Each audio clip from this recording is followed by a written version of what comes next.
Hello, it is Carrie from Carrie.mp4. If you are new, welcome. If you are returning, welcome back. I have recorded this video so many times. At this point, I'm just going to record it on my phone and call it a day. I'm barely going to do any editing. This is 4-week update of my thyroidectomy. Let's jump into it. And do comment, like, subscribe. Just for the fact that I got frustrated trying to get this video out. So, surgery, obviously, I don't remember it, but it went well because they said there were no complications and they did not need to use any blood bags on me. I woke up in the recovery suite. I got as much water and ginger ale as I could want, and a few hours in, I needed to go to the restroom, so me and the nurse titter-totted over there, and she said that I did well walking for someone who was not, fully back in reality yet, let's say. It took a couple hours in my inpatient room to be ready, but when I did get there, I thought it was beautiful. They said that it was recently renovated. My bed was the kind of bed that had the little buttons and the remote that had, the call button.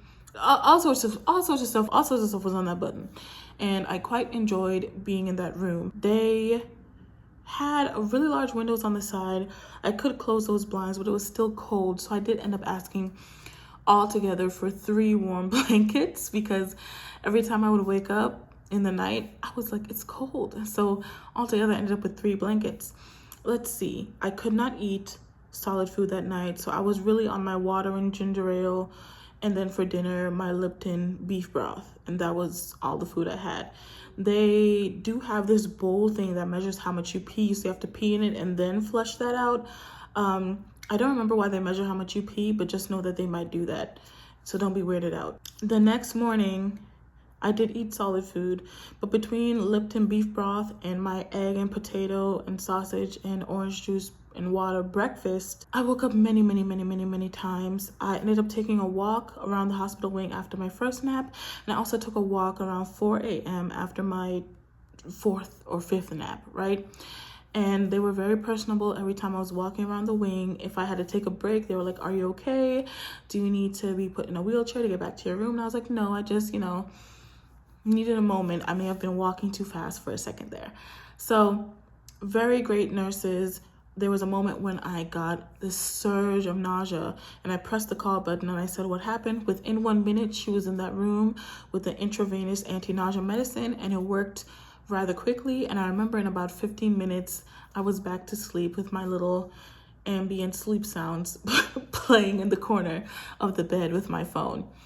That morning, back to the breakfast now, I did eat the breakfast. Before that, an hour before that, I got my first dose of levothyroxine, and I discussed with the surgeon's assistant who was there to make sure everything was going okay. We discussed if it was okay to take my birth control at the same time as my levo, and we just decided that just for now, since it's so fresh and new, to take them 12 hours apart, and then when I do meet with my OB-GYN next, we can decide something different if we want to decide something different. I know that there are people who say they like to take their levo at night. Since this is just my first 6 weeks, I don't want to play with the prescription in any sort of way, so I did what the prescription says, and it says to take it in the morning before you eat, so that's what I did. Ate the breakfast, got some more pain medicine. A couple hours later was lunchtime. Lunchtime was meatloaf, potatoes, rolls, some sort of greens. That lunch was actually better than I expected. They can cook up in that hospital.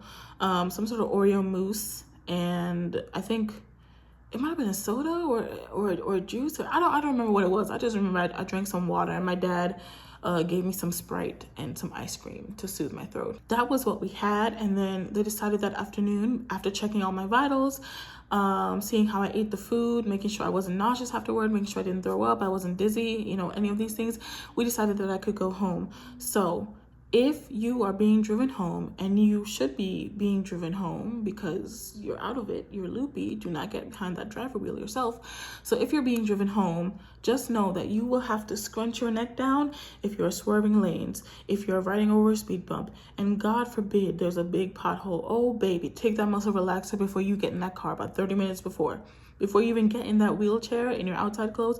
Take a muscle relaxer. Trust me, because it hurts. Okay, so the first week at home, I ate solid food, but I was very partial to soft foods. I really love that So Delicious coconut milk yogurt, so I was eating that yogurt. I was eating mashed potatoes.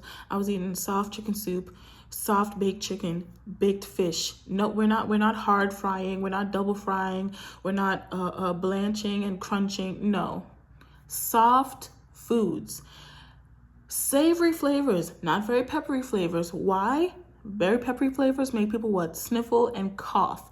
If you cough and it's painful, don't say nothing, because I told you, savory flavors, not very peppery and hot. So that's what I ate for the first week, and thank goodness I had someone there with me. If you have the privilege of having someone to be there with you the first week like I did, please do take that privilege and enjoy it fully. I couldn't even lift a pot of peas and rice without being in pain. So my father left after the first week, and then it was up to me to just, figure out my own strength, so to speak. So I took it slowly. I was eating solid foods again, still semi-partial to soft foods, but I was mixing in more sauteed and like crunchy flavors, tastes, whatever, textures. I'm calling it everything but what it is, which is a more crunchy texture, a more crunchy bite. I tried a 15-minute aerobic video. I just put on my own music in the back. Did that, then did 10 minutes seated cardio. I did not lift my arms up all the way. I did like the modified ones where you just lift your arms to shoulder height, because if I extended my arms all the way up, it would kind of almost pull at the inside stitches, and I did not like how that felt. So since I could do that, I did that for many days of the week. The reason I felt confident doing that is because in week 1, I would take 15-minute walks. Once I felt, wow, I can do these 15-minute walks, inside, outside, compression socks, no compression socks, that's when I felt like, I can step a bit more. Let's see what 15 minutes looks like. Now that I've done 15 minutes a couple times, now in week 4, I'm able to go up to 30 minutes. I'm going to stay at 30 minutes for quite a while, because if you have watched my videos since last year, you'll know that I did have severe anemia and my levels are still coming up. So I don't want to overstep my bounds by saying, boom, let's go for an hour and then 45 minutes. And I'm like, oh girl, that was a mistake. So I am trying to set myself up for success by not pushing weightlifting too early and by not pushing 1 hour aerobics too early. I'm staying with 30 minutes. And if 30 minutes come, last time I did it, 30 minutes came and went. I was sweating, but I still felt good. So I did 10 more minutes. So I did 40 minutes all together. And then I said, okay, we're chill here. Let's just stop there for today.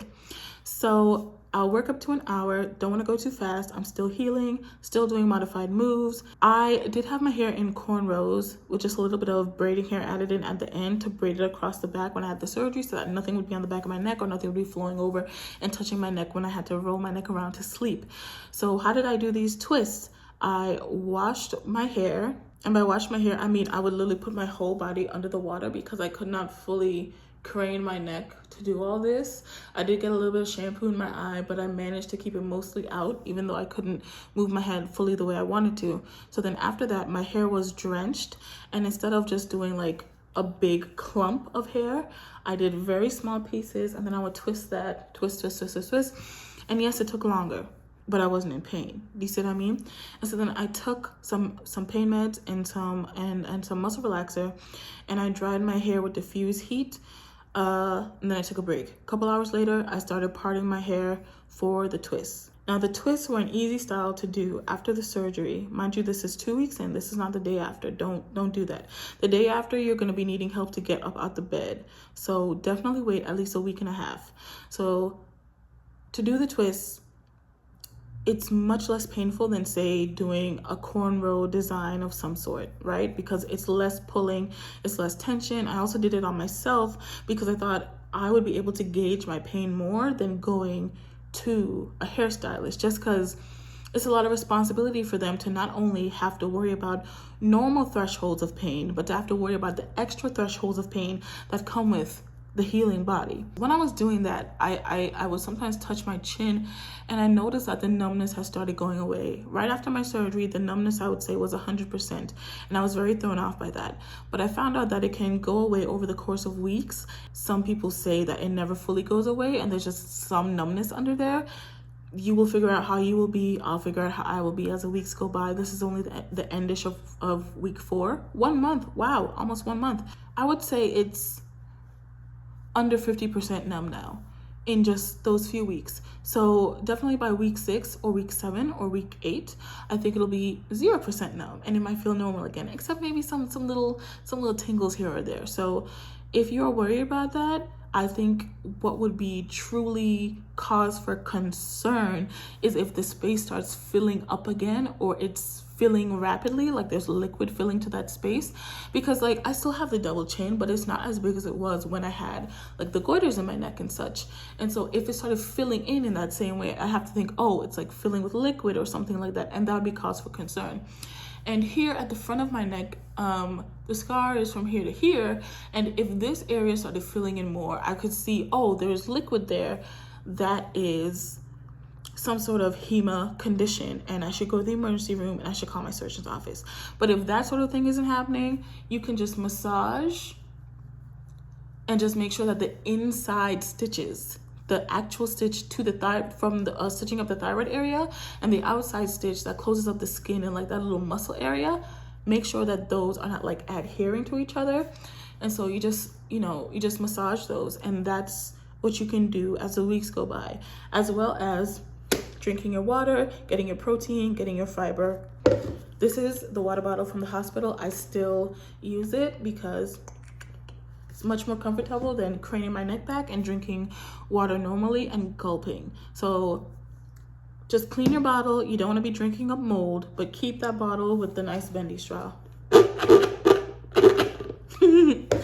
So weeks 3 and 4, much of the same with improvement.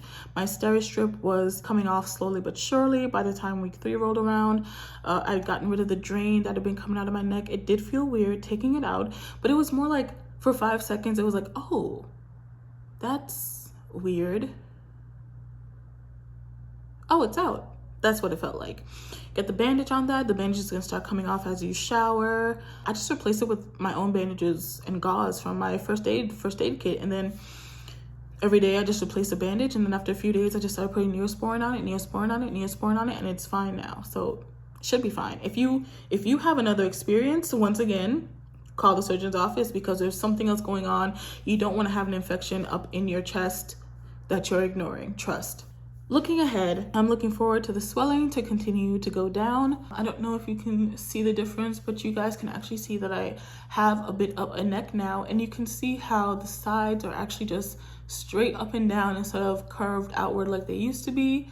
Even just doing this, just having the sides of this shirt next to the sides of my neck, it used to be like you could see skin kind of bulge over the collar here, but it's not happening anymore.